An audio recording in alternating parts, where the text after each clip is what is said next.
Welcome back to Across the Board with Ian the Colonel here on hawkradio.org and acrosstheboardradio.com. I think in rock, one of my favorite, like an alternative rock, even blues these days as well, one of my favorite voices of all time, and just an amazing guitarist. Very much so. Big Head Todd of the Monsters, or Big Head Todd Blues Club, however you want to say it. Todd is with us right now. Todd, welcome to the show. Hello, everybody. Matt, big fans, and again, a lot of people don't know. I mean, Resignation Superman, everybody knows that song, incredible tune there as well. But a lot of people don't know that you started with jazz and are majorly influenced by blues. You've actually worked with John Lee Hooker, and the newest album is Big Head Todd Blues Club. And the newest album is an entire dedication, cover songs of Robert Johnson, 100 years of Robert Johnson. Tell us a little bit about what made you jump from Big Head Todd and the Monsters to the Blues Club material. Well, it was my manager's idea, and I kind of was kicking and screaming the whole time because there's a lot of great blues artists like Keb Mo or Keb Mo, yeah.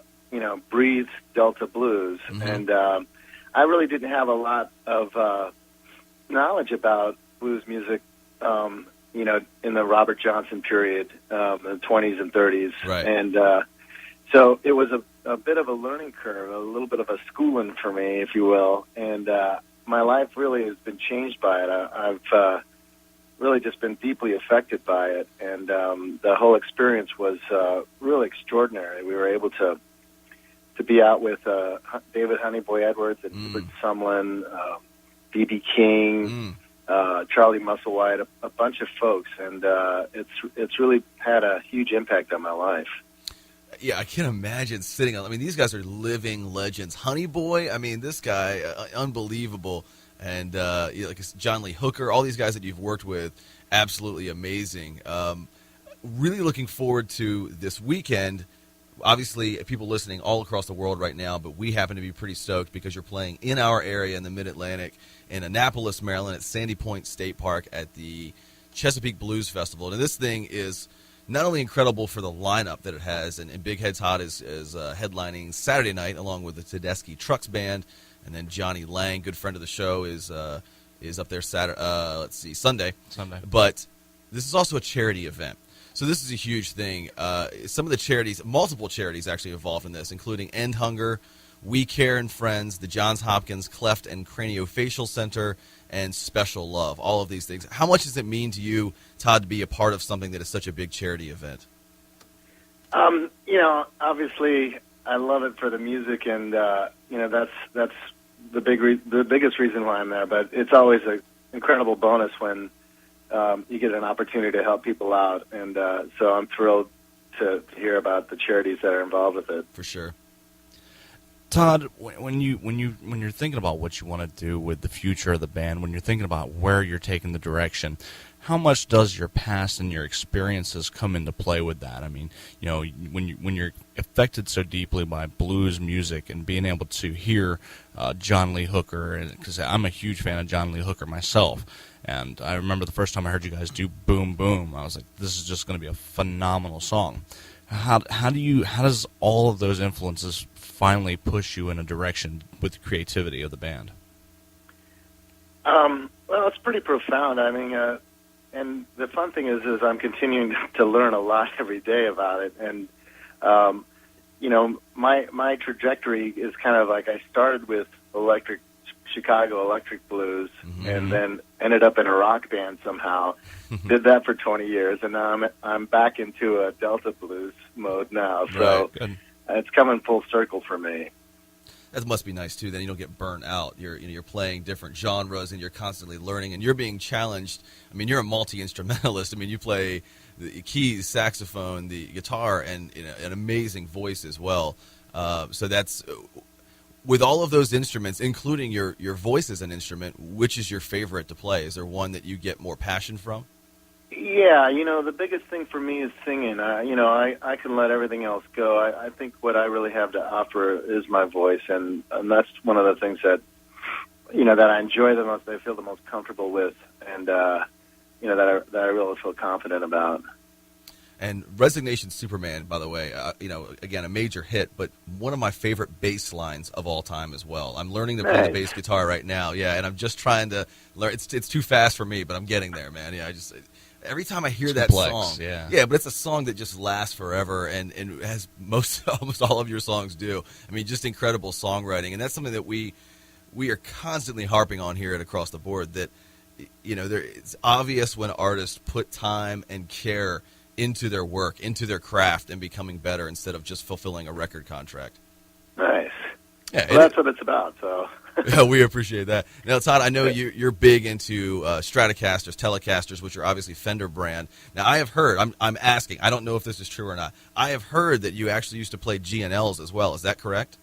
Yeah, of course. I have a couple that I really like. That's what I thought, yeah. I'm a big G&L guy, too. Yes, actually, you are. I have a G&L ASAT bass, 96. Nice. Yeah, man, butterscotch blonde, that old telly color. And I'm looking into the future when I save up here into getting a G&L ASAT, telly as well. Very cool. What do you love about those? I mean, just, obviously Strats have that, Jimi Hendrix played a Strat, Clapton. I mean, so many people play that. The telly, though, of course, you only have two knobs on this. There's nowhere to hide on a telly. What is it like playing that as opposed to a Gibson Les Paul? Well, I just like the quack sound and the kind of the openness, and there's a lot of versatility because they get really deep blues tones as well. Mm-hmm. So it's just a very versatile instrument, and I'm just a lot more comfortable with the Fender type instrument. So that's always been my preference. Do you think that part of your sound also has to do with that signature sound you have, the experimentation maybe of just being able to stick to a certain brand of guitars as well? I know some people like to move from brands and still find their sound as they move along, but your sound has been very solid. Do you think that's because you've stuck to that brand of guitar as well?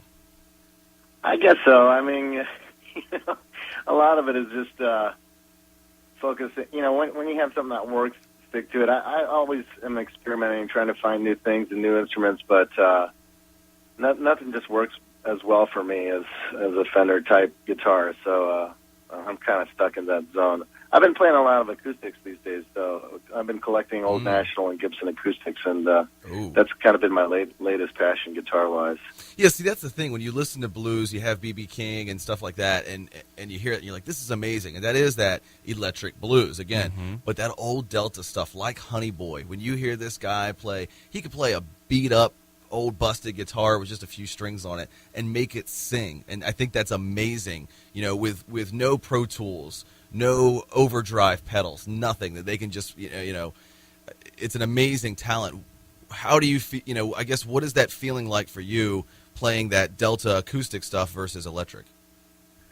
It's really exhilarating. The whole idea is just, sling your guitar over your shoulder. Honey Boy didn't even use a tuner. He would just sit down and by the time he was 95 years old, his tuning ear was a little sour, but the idea is just so exciting that you just have your fingers and an old guitar, and you can just go anywhere and lay it down. And you don't plan what you're doing. You don't think about it. You just show up and you feel the moment, and you make people happy. And that's one of the most exhilarating things in the world to me. Yeah, it's so pure, so honest, so organic, that old Delta blues. I love it. I just watched Lightning in a Bottle a couple of weeks ago. Oh, yeah, nice. Oh, it's an amazing, just mind-blowing, film there with Honey Boy and all of those old people, and it just really opened my eyes even further to the blues. I've been able to see B.B. King and some of those guys, and this weekend will be great as well. Again, the Chesapeake Blues Festival.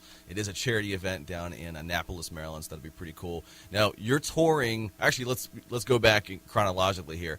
So my co-host here is the Colonel.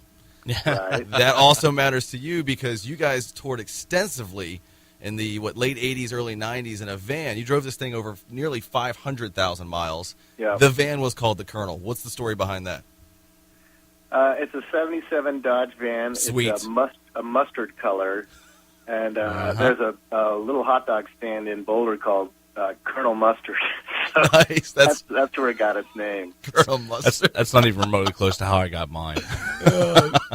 Colonel Mustard for a hot dog stand. That's outstanding. That's awesome. That is great. I got to go. I've never been to Fort Collins, and I know you're from that area, the Denver, Fort Collins area. I've heard it is absolutely beautiful.